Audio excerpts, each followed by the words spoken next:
I want to delve into this metaphysical sovereignty for a second. We talked a little bit about some of the moral sovereignty and how it's connected. And this connects, I think, into what you've been talking about, Hayden.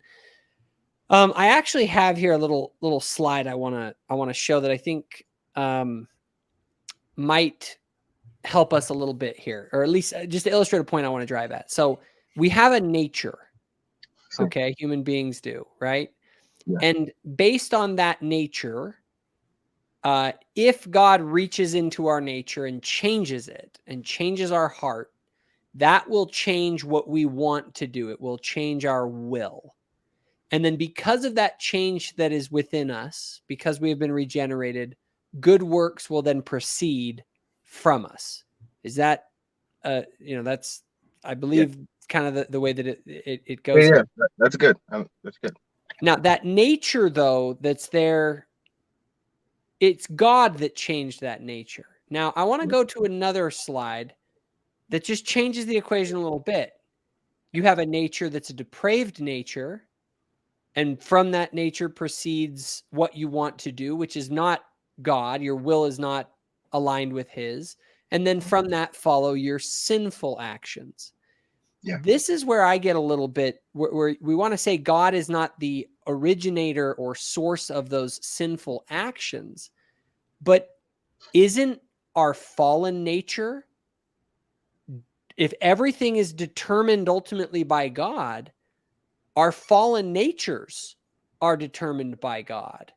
And therefore, all that results from that fallen nature, which he ultimately created ex nihilo, and he could have created it in another way. Sure.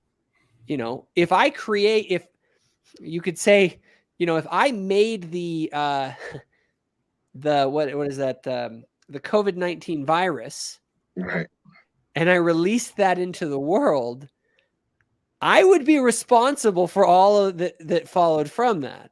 And so if God was the creator of the fallen nature, or if he permitted it, which is his way of determining it because he could have done otherwise, sure, I don't see how I avoid God as the author of all the sinful actions, all the death, all the misery, all sin, all suffering.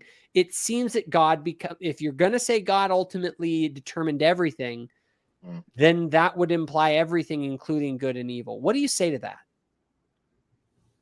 Okay, a couple of things. One, I would start off by saying, obviously, we know that evil is not good. We understand the distinction between good and evil, right? And I would say, in the grand scheme of things, obviously, evil is not good, right? Good is not evil, evil is not good, but it is good that evil exists for the purpose of God's glory, manifesting God's glory, manifesting in our temporal reality. What I mean by that is God's grace is not displayed without, this goes back to Romans 9, without the necessity to judge sin.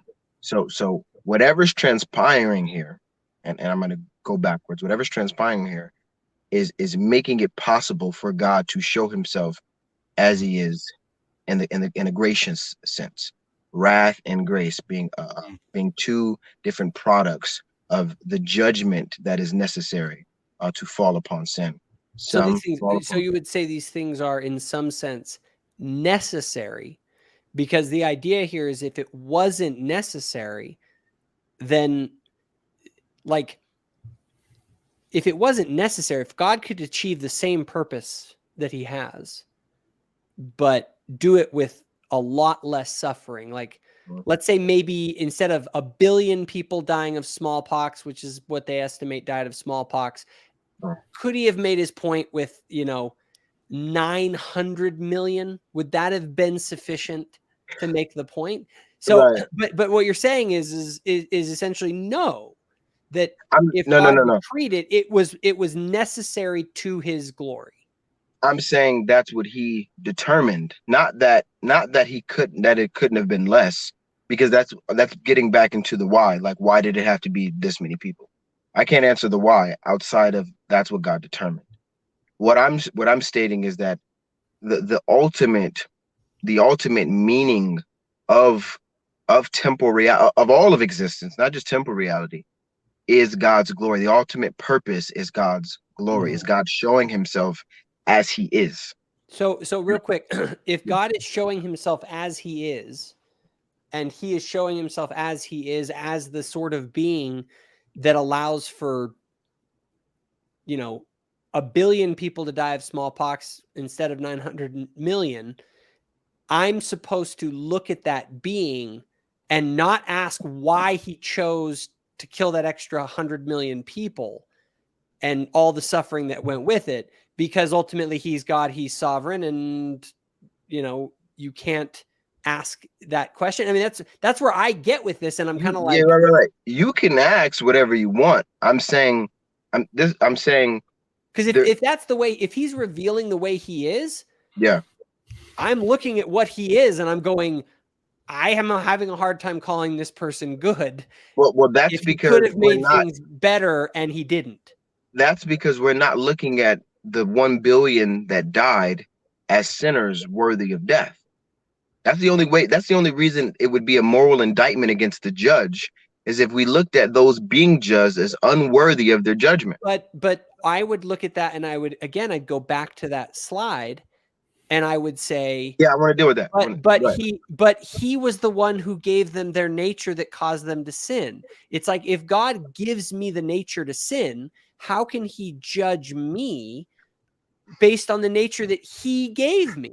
I got you. I want to do. I want to deal with that now. I just wanted to.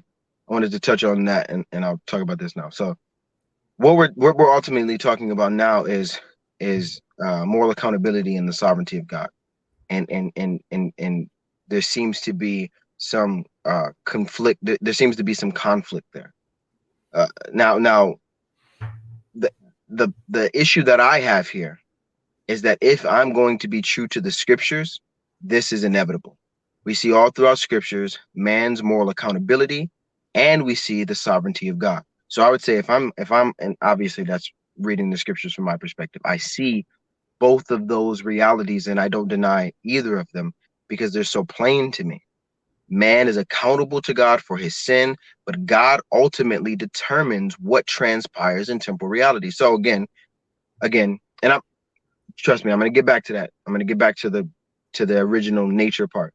Man's nature means fallen nature, but there's a scripture that says that the king's heart is in the hand of God, and you know, at the turning of the river, how he turns his heart. God ultimately determines if there's sin in our heart.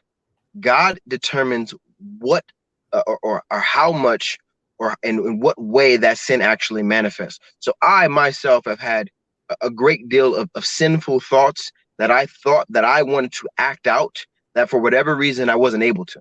God determined what actually could come out of me, right? Circumstances or whatever else the case may be. That is determined by God's ultimate decretal will. Everything that's in me doesn't come out of me. All of the sinful thoughts and wicked things I wanted to do, I wasn't able to do for various reasons. So that would be one thing. Now going all like if you're taking this back to the garden, back to original sin, I think that's kind of where you have to go when you ask the question, when you do it, as far as God being the author of evil, and how I would answer that. So if you're going back to the garden, let me just clarify it to make sure I know what you're saying.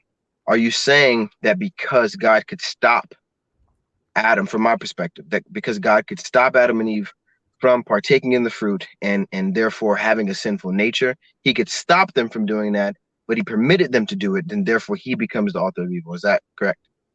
Yeah, essentially. I mean, it's like, imagine that you were right there with the people in China and Wuhan, and they were like, "We're gonna drop this into the river, and Right. everyone's gonna get COVID," and you could have stopped it. You could have actually done it, and you 100% sure, and you said, "Nah, I'm gonna sit aside and let this happen." Sure. You would bear some sort of moral accountability for what resulted from that, and Sure. but I guess the argument is that God allowed that to happen because the COVID-19 pandemic or whatever it is, all the suffering in the world, had a purpose to serve for his greater glory. And that's what gives it justifies it all. Yes, God had a purpose for his greater glory, but I would hint back at something else. It's not simply that God had the ability to stop Adam and Eve and he didn't stop them from doing something that they shouldn't have done, right? But God told them not to do it. And I think if he didn't tell them, if it was simply there was a fruit there, they shouldn't eat it, but he never said anything to them, they ate it, they fell, and therefore the whole world is cast into sin. That would be one thing. And I think your position would be justified in that. But because God gave them a demand to not partake of it, right? They themselves had this command from God, right? And chose to disobey it and chose to believe a lie rather than the truth from God. But Right? wasn't that choice determined by their nature? Could God have not given them a nature that would have always obeyed his commands? Sure, sure. God could have done that. If you enjoyed this video, give it a like and hit the subscribe button. Also, if you want more content, including the podcast, go to thoughtful-faith.com. Thanks for watching.